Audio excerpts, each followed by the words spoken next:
Ya, perkenalkan nama saya Muhammad Ihya Ulumuddin dari kelompok 5 kelas TPD NIM 2301153. Saya di sini akan mempresentasikan praktikum fisika dasar 1 dengan materi osilasi pegas. Lanjut.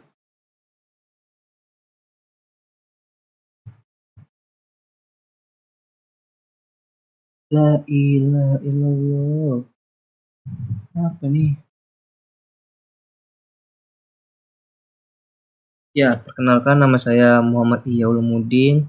Saya dari kelompok 5 kelas TPD NIM 2301153. Di sini saya akan mempresentasikan materi fisika dasar praktikum dengan judul osilasi pegas. Pertama, kita ketemu abstrak. Gerak osilasi pegas. Gerak osilasi merupakan gerak yang berulang dari suatu benda, di mana setelah menempuh selang waktu tertentu benda tersebut akan kembali ke posisi setimbangnya. Dalam melakukan praktikum osilasi pegas menggunakan pad dan melakukan perhitungan periode dengan satuan second dan massa 100 gram dan bertambah 10 gram sampai 300 gram, kemudian ditarik 30 cm dari titik setimbang pegas. Data yang didapatkan dimasukkan ke dalam tabel, kemudian dibuatkan grafik hubungan antara MT dan MT kuadrat. Daftar isi. Di bab pertama kita akan membahas pendahuluan, bab kedua dasar teori, bab ketiga metodologi, bab keempat analisis data dan pembahasan, bab kelima kesimpulan dan saran. Bab 1 pendahuluan. Latar belakang dari osilasi pegas yaitu beberapa benda yang melakukan gerak osilasi secara berulang-ulang dalam dimensi ruang yang disebut dengan osilasi.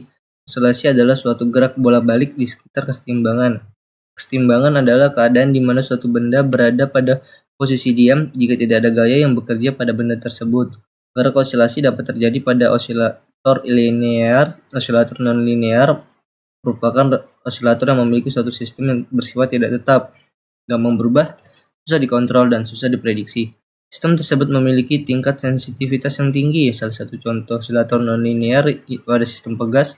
Pegas akan dikaitkan pada sebuah penyangga dan ditarik secara vertikal dengan jarak tertentu yang arah geraknya bebas atau periodik. Yang dimaksud dengan gerak bebas yaitu terjadi bila sistem mekanis dimulai dengan gaya awal ketika simpangan dari sistem pegas semakin besar, maka hukum Hooke tidak berfungsi dan pegas tersebut menjadi osilator non-linear. Tujuan kita melakukan praktikum yaitu yang pertama menentukan tetapan pegas dalam ayunan pegas yang dibebani. Kedua, menentukan percepatan gravitasi dengan mengukur panjang pegas. Nah, permasalahan yang kita bahas di sini yaitu bagaimana tetapan pegas dalam ayunan pegas yang dibebani. Yang kedua, bagaimana menentukan percepatan gravitasi dengan mengukur pegas yang dibebani. Nah, kita akan bahas di bab selanjutnya. Bab 2, dasar teori. Dasar dulu. Osilasi pegas adalah gerak bolak-balik suatu benda di sekitar posisi kesetimbangannya yang disebabkan oleh gaya pemulih. Gaya pemulih ini bekerja pada benda untuk mengembalikan benda ke posisi kesetimbangannya. Osilasi pegas merupakan salah satu jenis gerak osilasi yang paling umum dipelajari. Osilasi pegas terjadi karena adanya gaya pemulih yang bekerja pada benda yang terikat pada pegas. Gaya pemulih ini bekerja untuk mengembalikan benda ke posisi kesetimbangannya. Beberapa contoh osilasi pegas dalam kehidupan sehari-hari adalah mainan mobil-mobilan yang bergerak naik turun pada pegas bandul yang berayun. Persamaan gerak SHM pada pegas adalah sebagai berikut.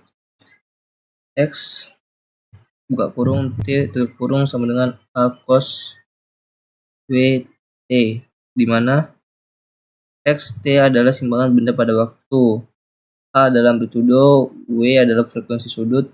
Frekuensi sudut osilasi pegas berbanding terbalik dengan akar kuadrat dari konstanta pegas K dan massa benda M.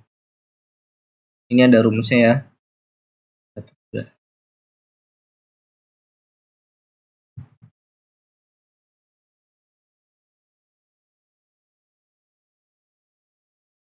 Macet guys.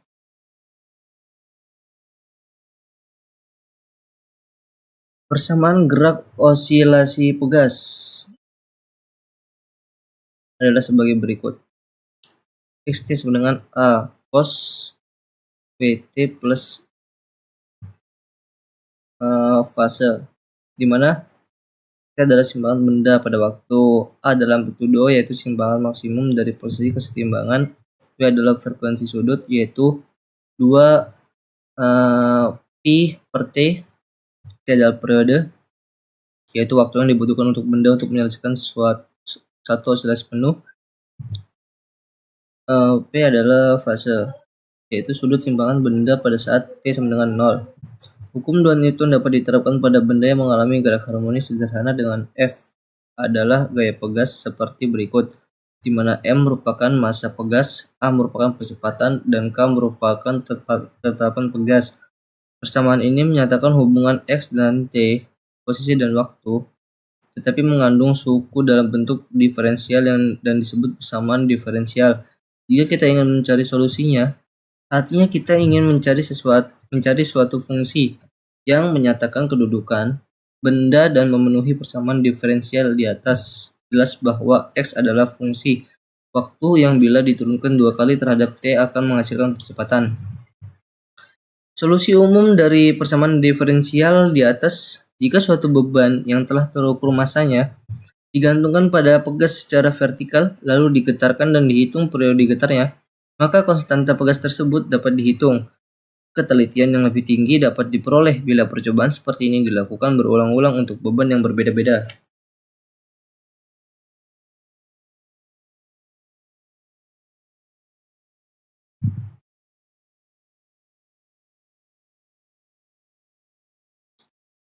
Kita masuk ke metodologi flowchart atau diagram alir. Pertama-tama kita buka pad, lalu klik lab, tempatkan penggaris pada titik 0 sejajar dengan bagian bawah pegas, kemudian berikan redaman pada pegas dan atur skala konstanta pegas. Kemudian pilih slow and displacement natural length, lalu atur variasi massa, lalu gantungkan benda pada pegas, lalu tarik, kemudian dilepaskan, catat data yang diperoleh. Maaf saya belum bisa mencontohkannya karena aplikasi lab saya lagi bug, jadi kita skip dulu ya.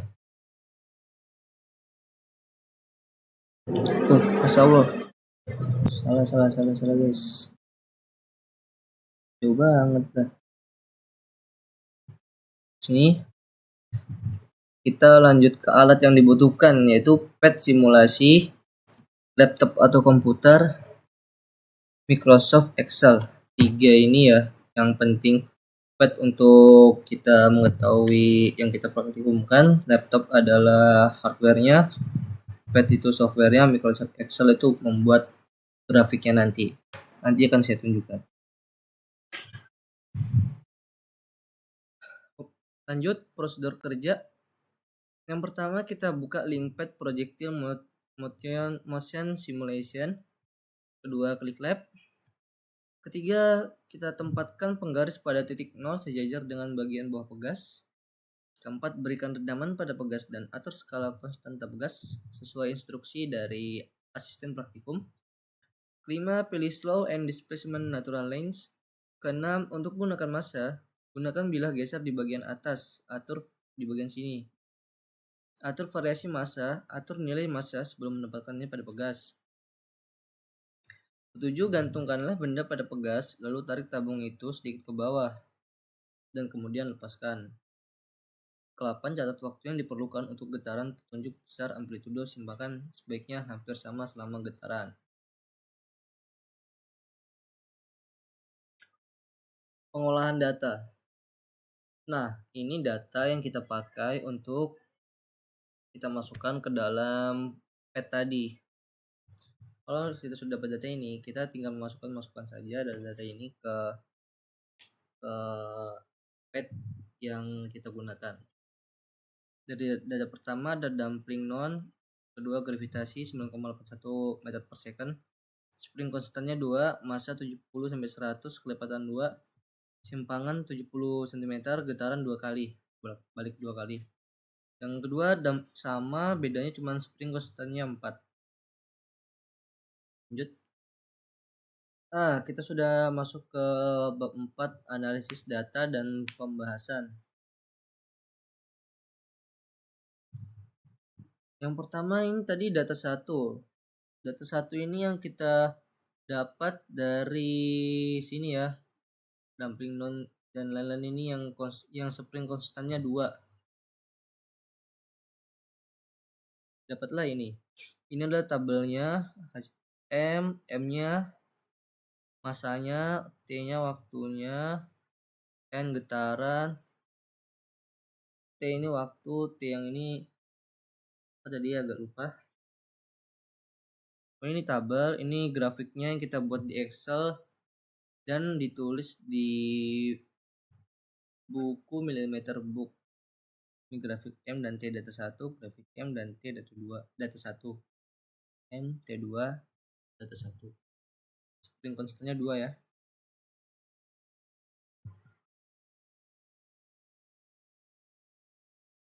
Data 2 sama kayak yang tadi, cuman bedanya di sini pakai spring konstan 4.